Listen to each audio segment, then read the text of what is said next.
Il y a les gènes programmés. Et vous interrogez Dieu d'abord, puis il donne le programme. Vous ne vous levez pas comme ça. C'est ce que nous faisons aujourd'hui. Tous les lundis. C'est Dieu qui m'a dit, tous les lundis, j'ai. Vous tirez au sort, il m'a dit ça. Un gène qu'il a programmé. Donc le premier type de gène que tout leader et l'église doit faire, ce sont les gènes programmés. Mais on consulte Dieu d'abord, puis programme les gènes. Deuxième type de gènes, vous remettez à tout ça, hein? Ce sont les gènes circonstanciels. Vous pensez le mot circonstance, non? Vu la circonstance qui prévaut spirituellement dans l'église, on décide de gêner. C'est ce qui était arrivé avec Esther. Gêne d'Esther, gêne d'Esther que vous faites. C'est un gêne de circonstance. Ce n'est pas Dieu qui a dit. Esther a examiné, dit que décréter gêne. On n'a pas dit Dieu dit. Vu la circonstance, on veut tuer mon peuple là. Dites à mon peuple, ils n'ont qu'à gêner 3 jours sans maïs, sans boire. Moi aussi j'ai généré. C'est un gêne circonstanciel. Vu la situation qui prévalait, elle a décrété gêne. Ce n'est pas Dieu. C'est elle-même qui a décrété. C'est ce que les textes disent. Les églises sont là.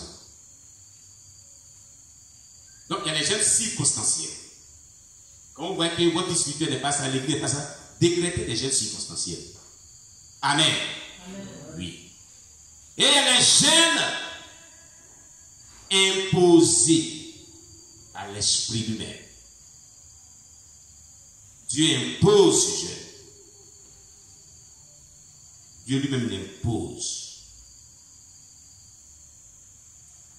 La Bible d'Ésaïe dit, publiez un gène. Ainsi par l'Éternel, publiez un gène. C'est Dieu qui impose ce gène.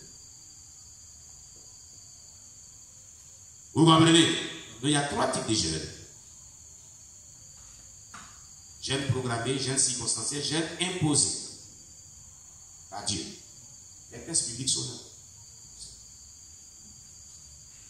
Gloire à Jésus. Donc vous devez gêner et amener l'église à gêner aussi. 4e solution. Remettre l'onction.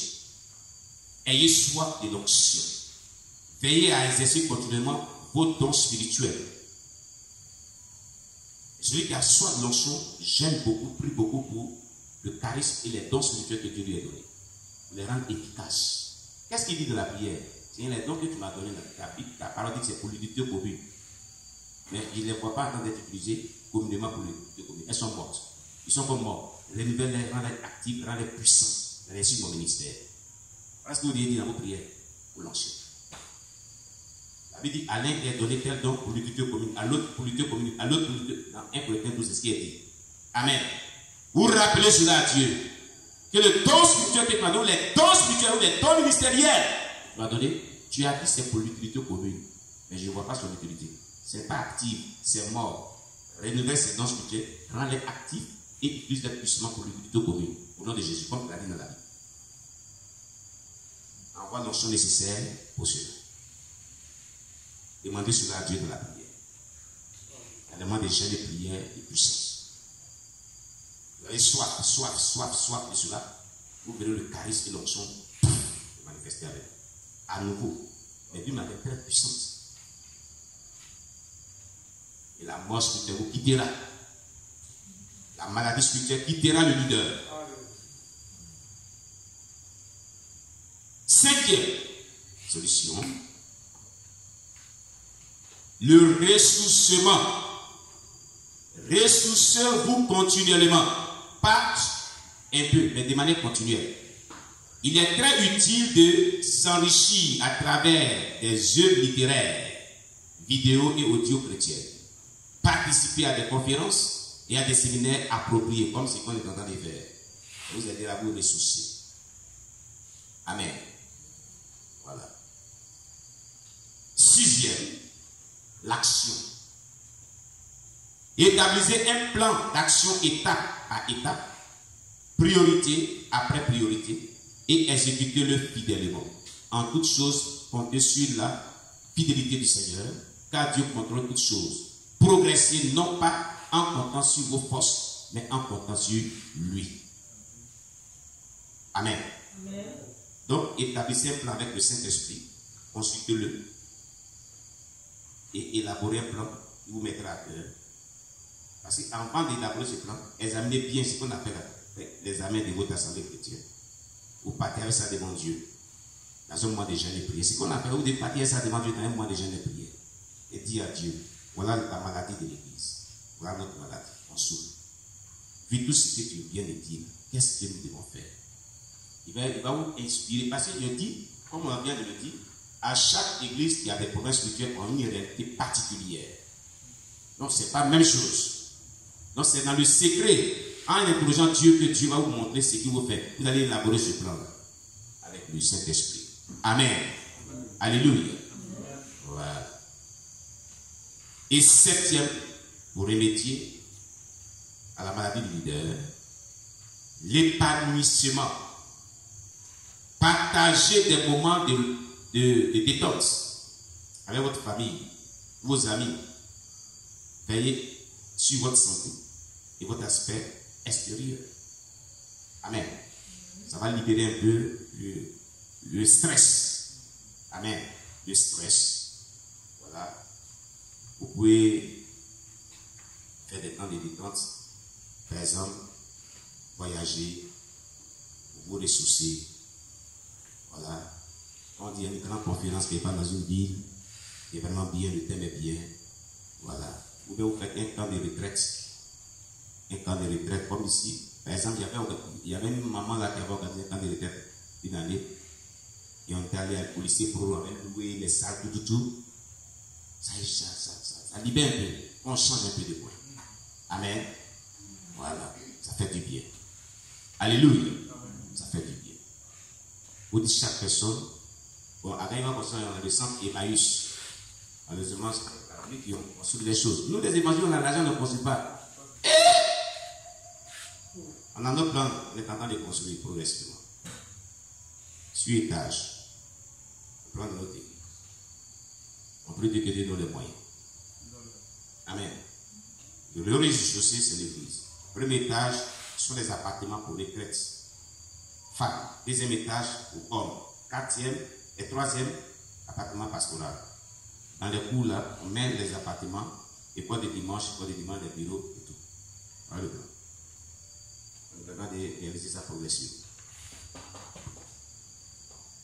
Vous ne pouvez pas aller chez les catholiques. Pourquoi toujours chez eux?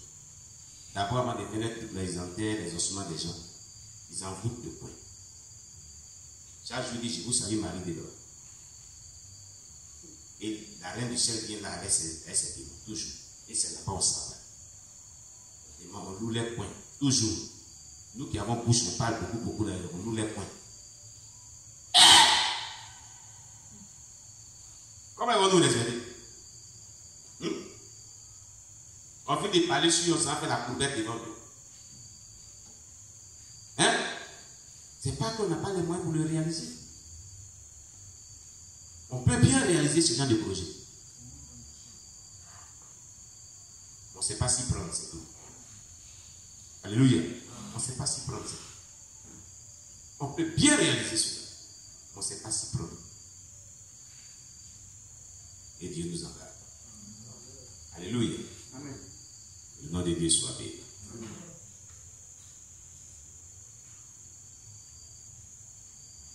On acclame le Seigneur Jésus.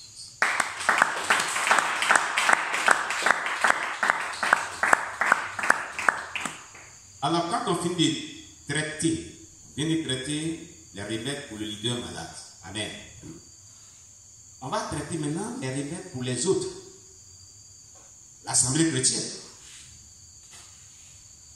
Comment vraiment sauver l'assemblée chrétienne qui sont dans une maladie spirituelle, qu'on appelle la mort spirituelle, le sommeil spirituel. Amen. Amen. Très important. Amen.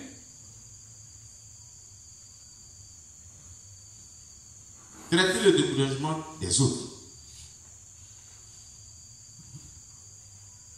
Le nom de Dieu soit béni.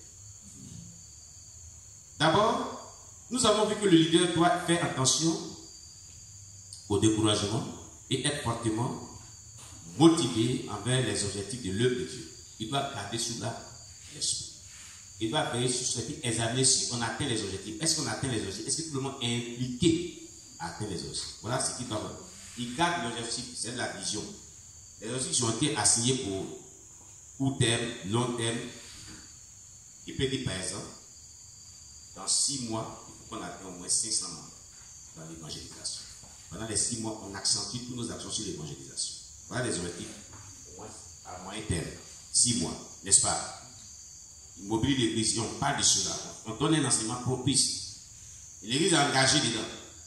Et après les 6 mois, on fait le bilan. Est-ce que l'objectif a été atteint?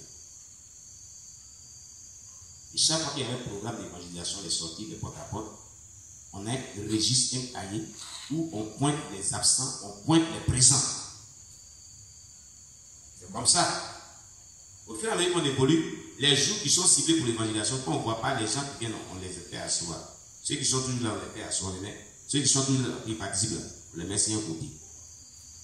Et ceux qui ne participent pas, on les met sur un côté, puis on les fait face. On dit, demandez à vos frères pourquoi ils participent. Ils vont vous dire vous-même. C'est ça. Ils n'ont qu'à vous dire pourquoi ils ne participent pas au programme de l'église. Ils n'ont qu'à vous dire.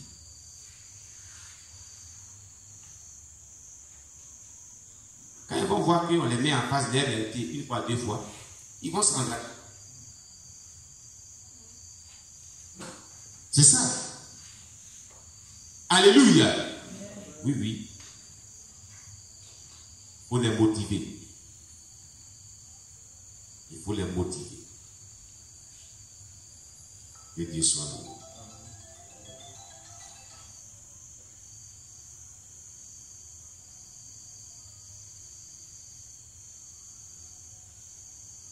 Alors, pour y parvenir, le leader doit connaître certaines théories de motivation pour être en mesure d'expliquer pourquoi les gens se comportent comme il le faut. Souvent, les gens ne réagissent pas comme il le faut, comme ils doivent à l'égard de leurs dirigeants. Ils ne réagissent pas comme ils doivent à l'égard de leurs dirigeants. Pensez par exemple aux collaborateurs qui s'absentent. Ils s'absentent, arrivent en retard, négligent de se préparer, oublient les instructions qui leur ont été données ou ne s'entendent pas avec les autres. Le dirigeant doit alors, ils agissent mal et n'ont pas la bonne attitude. Sont-ils vraiment consacrés au Seigneur? Il se met à prêcher, suppliant chacun de faire de son mieux. Il leur rappelle leur devoir de chrétiens, pensant que ceux-ci agissent comme ils le font, refusent simplement de coopérer. C'est peut-être faux. Si les collaborateurs ne réagissent pas comme ils devraient, c'est peut-être parce qu'ils manquent d'informations. Ils ont leurs propres problèmes ou alors qu'ils font face à divers obstacles. Il faut savoir tous ces aspects-là d'abord. Amen. Alléluia. Parce que les propres problèmes peuvent les empêcher de s'engager. Amen. Voilà. Il peut y avoir des problèmes qu'il faut chercher vraiment. Il faut s'intéresser à leur vie profondément. Il faut les raconter tête à tête. Un chrétien qui n'est pas engagé, qui manque plusieurs fois, il faut vraiment rentrer.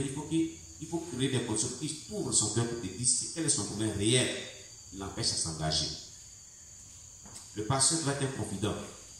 Mais si les fidèles ont du mal à se confier à vous, pour vous dire les problèmes réels, c'est qu'il y a un problème. Lui m'a dit il n'y a rien, alors qu'il y a quelque chose. Il est fermé, il ne va pas t'ouvrir son cœur. C'est-à-dire que ça ne va pas quelque part. Il n'a pas plus de confiance en toi.